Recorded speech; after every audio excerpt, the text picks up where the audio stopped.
오늘 말씀은 6월절 절기를 맞이해서 예수님께서 제자들과 함께 예루살렘으로 올라가시는 도중에 있었던 이야기입니다. 여기 보면은 예수님께서 갈릴리 지방을 떠나 강 동편에 있던 길을 따라 유대 지경과 요단강 건너편으로 가셨다. 그렇게 말씀이 기록되어 있습니다. 유대 지경이라고 하는 것은 이스라엘 예루살렘 일대를 말씀하는 것이 아니고, 여기에서는 이스라엘 요단강 동편까지도 유대인들이 거주하고 있었기 때문에 그 요단강 동편, 오늘로 말하면은 요단강 그 사해 동편, 보통 우리가 거기를 베레아라고 얘기를 하기도 하는데요. 그 지역에 가 계셔 있고, 그것은 예루살렘으로 올라가는 도중에 있었던 일이었습니다. 자, 그런데 이렇게 가신 이유는 여러분들 아시겠습니다만은, 바로 똑바로 가면 요단강 서편 갈릴리 지역에서부터 서편으로 쭉 내려가면 거기에 사마리아가 있죠. 그래서 사마리아인들은 바벨론 포로기 때 이방인들하고 혼혈족이 되어 있었기 때문에 남쪽 유대 지방에 살고 있던 사람들은 사마리아인들을, 좀 죄송한 말이지만, 잡종으로 여기고 하나님 앞에 거룩하지 못한 저주받은 족속, 그렇게 생각을 했기 때문에 그들을 아주 멸시했고, 또 그런 대우를 받던 사마리아인들도 유대인들을 적대시하는 그런 관계가 있었기 때문에 유대인들이 갈릴리에서 예루살렘 올라갈 때는 요단강 서편을 따라서 간 것이 아니라 강 건너가가지고 동편으로 해서 남하해서 다시 요단강을 건너서 예루살렘 올라가는 우회길을 택했었죠. 주님께서 그렇게 해서 지금 남쪽까지 내려가서 요단강 동편 베레아 지방에 계시는 그런 상황을 말씀하고 있는 것입니다. 그렇지만 거기에 예수님이 오셨다는 이야기가 퍼지게 되니까 많은 사람들이 다시 무리를 지어 예수님께로 모여들었습니다. 그래서 본문의 1절 끝에 보면 예수께서는 다시 이전처럼 공중 앞에서 사역하기 시작을 했다고 기록해주고 있습니다. 이전처럼이라고 하는 말은 전에 그렇게 갈릴리에서 가다가 그 다음에는 제자들을 중심으로 얘들아 떠들지 말고 조용히 있어, 그러면서 제자들을 가르쳤던 그 사역에서 이제는 다수의 공중을 대상으로 다시 사역을 시작한 것을 말씀하고 있는 것이죠. 2절에 보니까, 그런데 그 무리들 중에 있던 바리새인들이 이혼 문제에 대한 예수의 입장을 시험했습니다. 이혼에 대해서 이 양반은 도대체 뭐라고 얘기하는가, 수틀리면 잡아 걸어야겠다, 이런 의도를 가지고 시험을 했다는 말이 표현되고 있는 것 같습니다. 당시 바리새인들은 이혼에 관한 큰 두 가지 다른 견해를 가지고 서로 자기들이 옳다고 주장을 하며 대립을 했던 그런 상황이었습니다. 그 엄격한 보수파에 해당하는 사람들은 신명기 24장 1절부터 2절까지의 해석을, 거기 보면 무슨 말씀이 나오냐면, 남자가 결혼해서 아내를 맞이한 후에 그 여자에게서 수치되는 일이 있음을 발견하고 그를 기뻐하지 아니하면 이혼 증서를 써서 그의 손에 들려주고 그를 자기 집에서 내보낼 것이요 라는 말씀이 있습니다. 그런데 여기에 대해서 수치스러운 일이 뭘 얘기하는 거냐라고 할 때, 보수파에 있던 사람들은 아내가 간음을 했거나 하는 이런 부족한 일을 했으면 그때는 그렇게 된다, 그런 말씀이다. 보다 이혼을 쉽게 생각했던 진보, 자유주의 진보파, 주로 헬라 영향을 받은 사람들인데 앞에는 유대 전통에 그렇게 서 있던 사람들이고 뒤에는 헬라 영향을 받은 사람들인데 그들은 말하기를 수치스러운 일은 우리말로 바꾼다면 밥을 하다가 밥을 태우는 것도 수치스러운 일이다. 근데 그들은 빵을 굽다가 너무 태우면 그게 수치스러운 일이다. 아내가 지 일을 잘 못하는 거 그게 수치스러운 일이다. 그러니 조금만 수틀려도 얼마든지 이혼할 수 있다. 이게 이제 진보파의 얘기였습니다. 참 사람들이 자기 편한 대로 이제 말씀을 생각하는 거죠. 그런데 뒤에 보니까 제자들이 이 문제에 대해서 예수님 다 말씀하셨는데도 불구하고 뒤에 그 밑에 우리 읽었던 뒷부분에 보면 집에 들어가서 예수님과 함께 있을 때 제자들이 예수님께 주님 너무 심한 말씀 아닙니까? 이제 이런 투의 질문을 드린 걸 보면 그 이혼에 관해서 상당히 느슨한 진보파의 얘기들이 많이 받아들여지고 있었던 것이 아닌가 그런 생각을 하게 됩니다. 그러려면 장가가는 건 너무 문제 어려운 일 아닙니까? 이제 이런 얘기를 한 걸 보니까요. 자 그렇게 했는데 사실은 이때 정치가 있던 헤롯 왕이 어떻게 했습니까?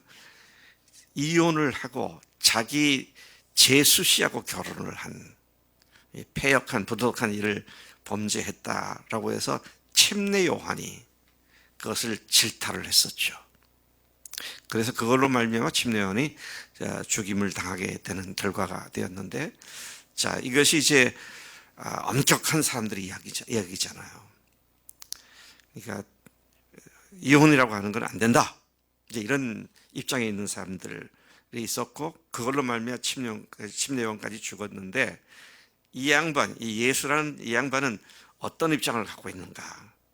수틀리면 침례 요한이 빠졌던 함정에 똑같이 빠뜨려야겠다. 이런 의도를 갖고 있었던 것으로 보여집니다. 그래서 시험하여 물었다. 그렇게 말씀하고 있는 것이죠. 자, 그렇게 사람이 아내를 버리는 것이 옳습니까? 이제 그렇게 들이댔습니다. 이 바리새인들이요. 예수님께서는 모세가 어떻게 너에게 명령했느냐? 성경이 뭐라고 말하고 있느냐? 다 되물으셨고 그들은 조금 전에 말씀을 제가 했던 신명기 24장 1, 2절에 이어 3절에 나오는 말씀을 인용하여 모세는 이혼 증서를 써주어 버리기를 허락했습니다. 그러자 예수님께서는 하신 말씀이 그 말씀은 너희 마음이 완악함으로 말미암아 기록된 것이다 라고 답하시고는 계속 말씀을 이어가십니다. 그 내용은 하신 말씀의 내용은 원래 창조 때부터 하나님께서 남녀를 지으셨기 때문에 사람이 그 부모를 떠나 그 둘이 한 몸이 된 것이기에 이제 둘이 아니라 한 몸이므로 하나님이 짝져 주신 것을 사람이 나눌 수 없는 것이다 라고 그들에게 분명하게 선을 그어 말씀해 주셨습니다. 결혼과 이혼에 관한 하나님의 근본 원칙은 원래는 이혼하는 것이 아니었다. 근데 너희들이 악하기 때문에 그런 예외 조항을 둔 것이지 원래 이혼을 하나님께서 허락한 것은 아니었다. 그렇게 말씀을 하신 것입니다. 자, 이것이 이제 우리가 오늘 잘 생각해 볼 문제입니다. 사실은 이런 문제 때문에 제가 신학교 교수로 있을 때 입학하는 학생들 중에 이혼한 경력이 있는 사람을 입학을 허락할 거냐 말 거냐 가지고 항상 그 입학 사정회 때 개인별로 케이스를 따져가면서 아주 조심스럽게 다루었던 문제이기도 합니다.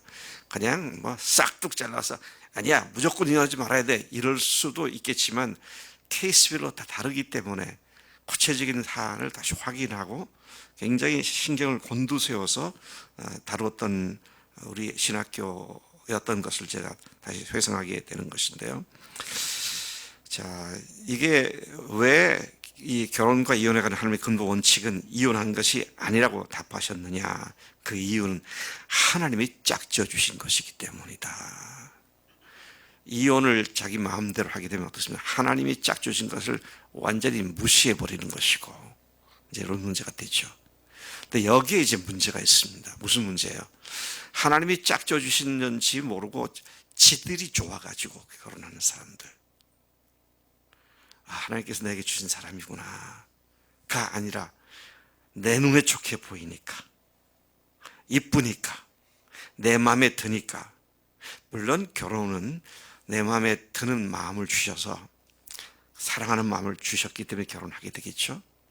그런데 그거는 하나님의 권위와 섭리 속에서 하는 것이 아니라 제 눈의 안격이라고, 제 눈에 좋은 대로. 그러면 살다 보면 지 눈에 안 좋을 때가 있잖아요. 그렇죠? 박성희 자매, 그렇죠? 네.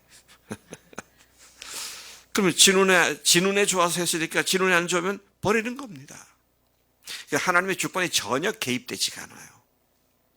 그래서 많은 사람들의 결혼이 엉망진창이 되어버리는, 이건 갈수록 더 심해지는 시대에 우리가 지금 살고 있습니다.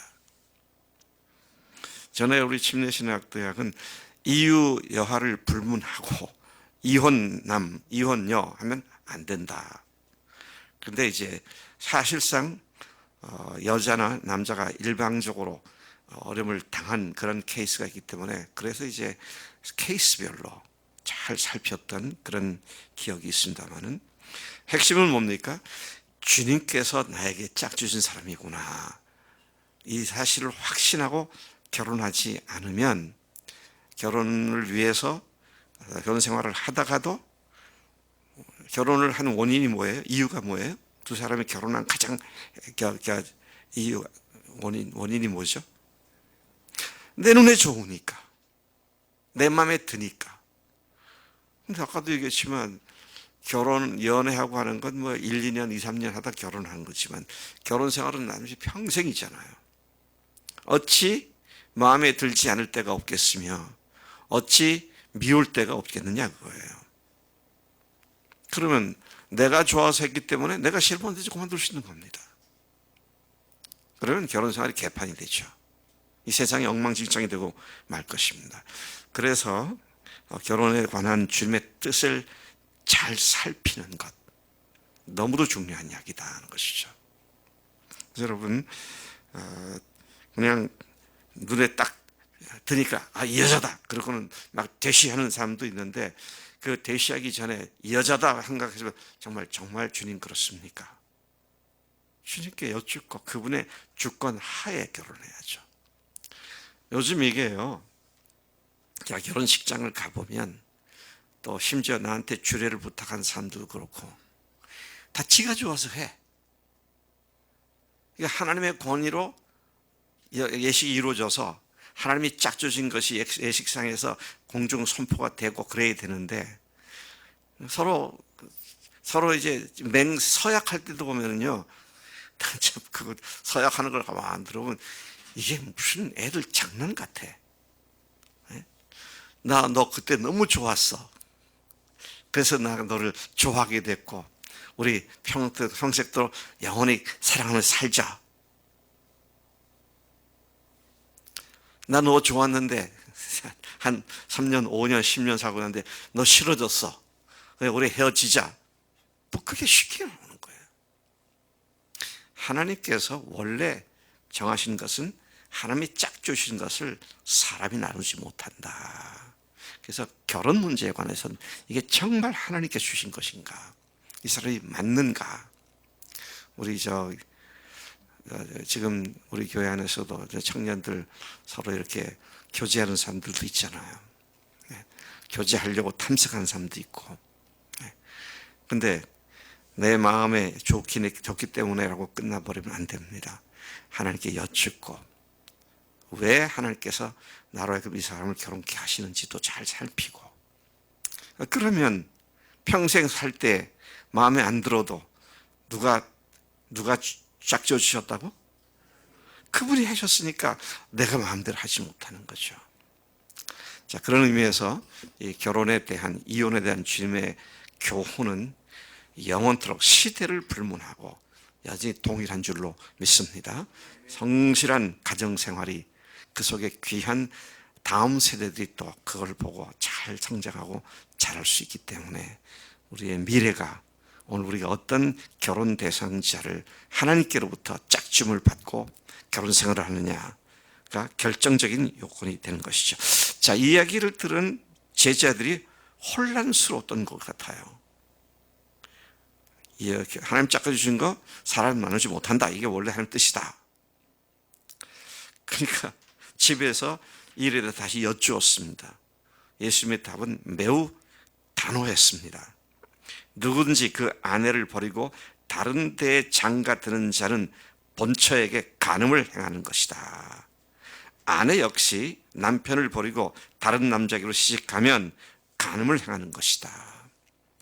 이런 이혼 문제가 발생하는 근본 원인이 무엇이라고 그랬습니까? 결혼 그 자체에 대한 무지함 때문입니다. 좋으면 무조건 결혼한 걸로 착각을 하고 있어요.